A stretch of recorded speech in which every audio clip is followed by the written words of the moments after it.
1969లో మా రాష్ట్రం మాకు కావాలని విద్యార్థి లోకం తెలంగాణ సమాజం ఆనాడు ఉద్యమాలు చేస్తే 369 మంది విద్యార్థులని ఆనాటి ప్రభుత్వం పుట్టన పెట్టుకుంది. దాని ఫలితంగానే 6 సూత్రాలలో భాగంగా 6 పాయింట్ ఫార్ములాలో భాగంగానే హైదరాబాద్ విశ్వవిద్యాలయాన్ని ఆనాడు హైదరాబాద్లో స్థాపించడం జరిగింది. ఆనాడు ఈ విశ్వవిద్యాలయ స్థాపనలో 2300 నుంచి 2500 ఎకరాల భూమిని ప్రభుత్వం కేటాయించడం జరిగింది. కానీ రేవంత్ రెడ్డి ప్రభుత్వం అధికారంకి వచ్చిన తర్వాత ఆర్థిక వ్యవస్థ దివాళా తీసింది. భూములు అమ్మకపోతే ఒక్కరోజు కూడా ప్రభుత్వం నడపలేనటువంటి మాట మాట్లాడి ఇవాళ హైదరాబాద్ విశ్వవిద్యాలయ భూములు 400 ఎకరాల భూముల్ని 40,000 కోట్లకు, అక్కడ ఒక్కొక్క ఎకరం విలువ 80 నుంచి 100 కోట్ల రూపాయలు ఉన్నది. ఆ విలువైన భూముల్ని అమ్మి ఇవాళ సర్కార్ నడపాలనేటువంటి ఒక సిగ్గుమాలిన ప్రయత్నానికి ఒడిగట్టింది రేవంత్ రెడ్డి సర్కార్. అక్కడున్న విశ్వవిద్యాలయ అధికారులు కావచ్చు, విశ్వవిద్యాలయ విద్యార్థులు కావచ్చు, అక్కడ మా భూములు మాకు కాపాడండి, రేపు హైదరాబాద్ విశ్వవిద్యాలయాన్ని ప్రపంచంలోనే ఒక గొప్ప విశ్వవిద్యాలయంగా తీర్చిదిద్దే ఆస్కారం ఉంది. ఒకవైపు ఏమో ఇవాళ దవాఖాన కడదామంటే భూములు దొరకలేవు, రెసిడెన్షియల్ స్కూల్ పెడదామంటే భూములు దొరకలేవు. ఇప్పటికే విశ్వవిద్యాలయ భూములని కూడా ఆక్రమణకు గురవుతూ ఉన్నాయి.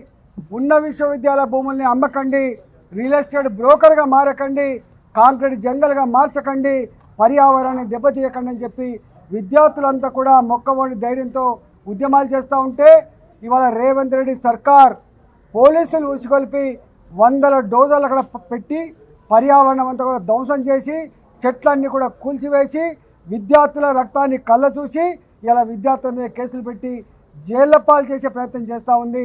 ఇవాళ హైదరాబాద్ విశ్వవిద్యాలయ విద్యార్థులకి తెలంగాణ రాష్ట్రంలో ఉన్నటువంటి అన్ని విశ్వవిద్యాలయ విద్యార్థులు కూడా సంఘీభావం ప్రకటించడమే కాకుండా విశ్వవిద్యాలయ భూములను కాపాడమని చెప్పి ఉద్యమాలు చేస్తూ ఉన్నారు. దానికి సంఘీభావంగా ఇవాళ భారతీయ జనతా పార్టీ పార్లమెంట్ సభ్యులుగా పెద్దలు అక్క అరుణక్క గారు, అదేవిధంగా విశ్వేశ్వరరెడ్డి గారు, రఘునందన్ రావు గారు, నగేష్ గారు, అదేవిధంగా మా మంత్రులు ఇద్దరు కిషన్ రెడ్డి గారు, బండి సంజయ్ గారు, అరవింద్ గారు, నిన్ననే ఎంపీలమందరం కూడా ఎడ్యుకేషన్ మినిస్టర్ గారిని కలిసినాం, ధర్మేంద్ర ప్రధాన్ గారిని, పర్యావరణ మినిస్టర్ గారిని కూడా కలిసినాం, భూపేందర్ యాదవ్ గారిని. వారు ఒకటే మాట అన్నారు, వారు ఒక పర్మిషన్ లేకుండా ఒక చెట్టు కొట్టడానికి వీలు లేదు, పర్యావరణం ధ్వంసం చేసే అధికారం వాళ్ళకి లేదు వాళ్ళు చెప్పడం జరిగింది. ఈరోజు మా ఎమ్మెల్యే మహేష్ రెడ్డి గారి నాయకత్వంలో, బీజేపీ లెజిస్లేటివ్ పార్టీ నాయకత్వంలో ఇవాళ మా ఎమ్మెల్యేలంతా కూడా ధన్పాల్ సూర్యనారాయణ గారు కావచ్చు, అదేవిధంగా రామారావు పటేల్ గారు కావచ్చు, అదేవిధంగా మా హరీష్ రావు గారు కావచ్చు, వారితో పాటుగా మా మాజీ పార్లమెంట్ సభ్యులు మిత్రులు బీవీ పటేల్ గారు కావచ్చు, అనేక మందిని ఇక్కడ ఎమ్మెల్సీ అంజిరెడ్డి గారు, అదేవిధంగా మా నాయకులు ఈరోజు తెలంగాణ భవన్లో ఈరోజు ధర్నా నిర్వహించి ఈ ప్రభుత్వాన్ని నిరసన తెలియజేస్తూ ఉన్నాం. మా భూముల అమ్మకం కనుక ఇట్లే కొనసాగితే ఖబర్దార్ అని చెప్పి హెచ్చరిస్తూ ఉన్నాం. మా జోలికి రావద్దని చెప్పి డిమాండ్ చేస్తూ ఉన్నాం.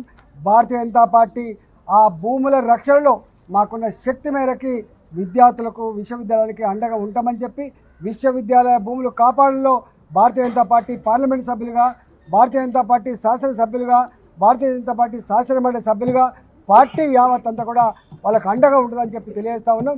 వాళ్ళ మీద పెట్టిన అక్రమ కేసులు ఎత్తివేయాలని, పోలీసుల్ని విశ్వవిద్యాలయ ప్రాంగణం నుంచి తొలగించాలని, డోజర్లు వెనుకకు పోవాలని చెప్పి భారతీయ జనతా పార్టీ డిమాండ్ చేస్తాం.